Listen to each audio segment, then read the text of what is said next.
साहेब मी गेला ना जळगावात कृषी मित्र भरती प्रक्रियेत मोठा गोंधळ उडाल्याचं समोर आलं आहे. तब्बल 350हून अधिक विद्यार्थ्यांनी परीक्षा देण्यास नकार देत जोरदार संताप व्यक्त केला.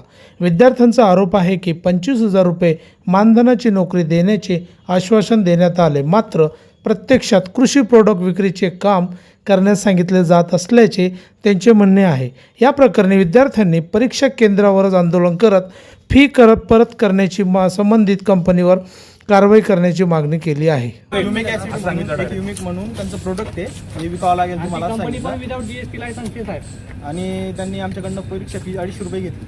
परत आजची सगळा मी आता आंबेडवरून आलो. यांच्याकडे लक्ष देऊ का यांच्याकडे लक्ष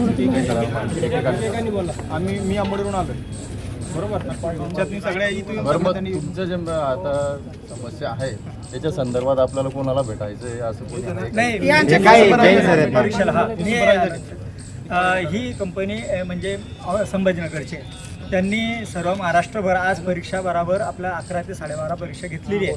कृषी मित्र म्हणून घेत आहे, त्यांनी वेबसाईटवर टाकलेलं आहे. वेबसाईटवर यांचं असं म्हणणं आहे फक्त त्यात उद्देश काय, तुम्हाला मार्गदर्शन करण्याचा उद्देश काय, याच्यामध्ये आपण त्यांना स्पष्टीकरण पूर्ण पोलीस स्टेशनला विचारू. कारण इथं कसं, इथं तुम्ही सगळे आलेले आहे, सगळ्यांच्या समस्या, इथं एकाच्या समस्या नाही आहे, तुमच्या सगळ्यांच्या असल्यामुळे त्यांना आपण पर्सनली व्यवस्थितपणे विचारल्यावरच ते सगळं काय होणार. नाही तर काय तुम्ही वेगळा तुमच्या रागाच्या भरात काहीतरी बोलणार, हे काही नाही. आणि एक विषय, सगळ्यांची जर इच्छा असेल पैसे वापस करण्यात यावे. कृषी महात्मा फुले कृषी विकास केंद्र संभाजीनगर नावाखाली कृषी मित्र म्हणून फॉर्म भरायला लावले होते. त्यासाठी ते मानधन तत्वावरती नेमणूक करणार होते, प्रत्येक गावातून एक कृषी मित्र म्हणून. आणि त्यात त्यांनी सांगितलं होतं की तुम्हाला यामध्ये शेतकऱ्यांना योजनांची माहिती द्यावी लागेल, काहीतरी समस्या असतील शेतकऱ्यांचे सोडावे लागतील, पिकांविषयी माहिती द्यावी लागेल. त्यासाठी 10वी त्यांनी हा क्रायटेरिया घेतला होता. आणि जेव्हा आम्ही इथे एक्झाम द्यायला आलो तेव्हा त्यांनी सांगण्यात आलं की असं मानधन वगैरे तुम्हाला काही मिळणार नाही, तुम्हाला सरळ प्रोडक्ट विकावे लागतील आणि त्यात तुम्हाला 25% कमिशन देण्यात येईल. आता मला सांगा साहेब की 10वी जे क्रायटेरियावाले आहे ते हे प्रोडक्ट विकणार कसे काय कृषी विभागाचे? त्यासाठी BSc ॲग्री किंवा कृषी डिप्लोमा लागतो. आणि समजा एखाद्या शेतकऱ्याचं ह्यामुळे नुकसान झालं तर जबाबदार कोण? हे तर हातवर करून देणार आम्ही, गावातले रहिवासी, आम्हाला त्रास होणार. आणि हे पूर्णतः प्रक्रिया त्यांनी चुकीची राबवली. यात त्यांनी आम्ही कुठेच उल्लेख केला नव्हता की आम्ही तुम्हाला कमिशन देऊ किंवा तुम्हाला प्रोडक्ट विकावे लागतील. सरळ सांगितलं होतं की तुमची कृषी मित्र म्हणून नेमणूक होईल. आमची फसवणूक झाली. आपलं नाव कौशल सोपान महाजन, राहणार रावेर, जिल्हा जळगाव. दादा, आता आपलं म्हणणं आहे की या ठिकाणी आपली फसवणूक झालेली आहे, नेमकी आपली काय भूमिका आहे नेमकी? सर, आम्ही इथे आल्यानंतर आम्ही वर्गात कुठेही त्यांनी आम्हाला बसायला सांगितलं आणि आम्ही इथे आल्यानंतर एक दिवस अगोदर आम्ही लिंकवर गेलो. त्याच्यानंतर लिंकवर पाहिलं की कोणतेही हॉल तिकीट वगैरे काही नाही आहे. एक PDF डाउनलोड करायला सांगितले त्यांनी लिंकवरून. त्याच्यामध्ये नूतन मराठा हे सेंटर दिलेलं आहे. बस एवढं आम्हाला माहिती होतं की 10 वाजेला इथे यायचं आहे. पेपर दिला नाही विद्यार्थ्यांनी, काही मुलांनी दिलेला आहे, सबमिट पण केलेला आहे. पण आमचे जे डॉक्युमेंट वगैरे आहे त्याच्यासोबत जोडलेले आहे, आम्ही आधार कार्ड आणि UTR नंबर, याचा दुरुपयोग होऊ नये अशी आमची इच्छा आहे. सर, काय मागणी काय आहे आपली?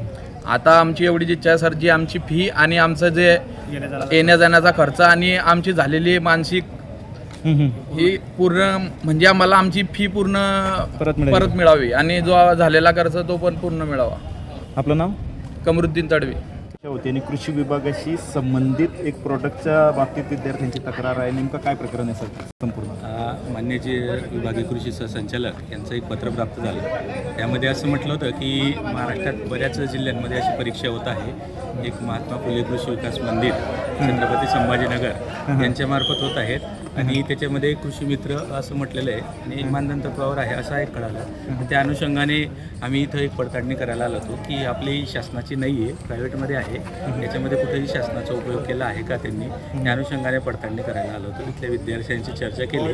त्यावेळेस त्यांनी सांगितलं आम्हाला आम्ही अशी फी 250 रुपये QR कोडने फी भरलेली आहे आणि आम्हाला आज परीक्षा आहे त्यासाठी आलेलो आहे. त्यांच्याशी चर्चा करताना विद्यार्थ्यांशी चर्चा केली तेव्हा ते काही विद्यार्थी म्हणायला लागले की आम्हाला इथं मानधन दिलं जाणार नाही आणि एखाद्या प्रॉडक्टचं विक्री केल्यानंतर त्याच्यापासून येणारं कमिशन आहे अशा अनुषंगाशी निगडीत हा राहणार आहे. काही विद्यार्थ्यांनी गडबड केली की आम्ही परीक्षा देत नाही वगैरे. तो त्यांचा विद्यार्थ्यांनी अर्ज ऑनलाईन केला, त्यांनी परीक्षा कंडक्ट केली, त्यांचा एक भाग आहे. नंतर त्यांच्याशी जेव्हा चर्चा केली, जैन नामक व्यक्ती आहे त्यांच्याशी चर्चा केली नेमकं काय आहे, तर त्यांनी एक प्रॉडक्ट दाखवलं की आम्ही अशी कृषी मित्र म्हणून आमच्या संभाजीनगरची महात्मा फुले कृषी विकास मंदिर आहे, आम्हाला जिल्हा कोऑर्डिनेटर म्हणून मी आहे आणि त्या अनुषंगाने मला परीक्षा कंडक्ट करायची आहे असं सांगितलेलं. आणि परीक्षा झाल्यानंतर आम्ही प्रत्येक विद्यार्थ्याला एक क्रॉप बूस्टर या नावाचं प्रॉडक्ट आम्ही सगळ्यांना देणार आहोत. मग त्या अनुषंगाने कायद्याचा विचार करता आपण त्यांच्या परीक्षा कंडक्ट करायला त्यांना त्यांची मुभा दिली. त्यांची ती प्रक्रिया असेल, आपल्याला कल्पना नाही त्याबाबत, परंतु क्रॉप बूस्टर याबाबत त्यांना प्रॉडक्टचं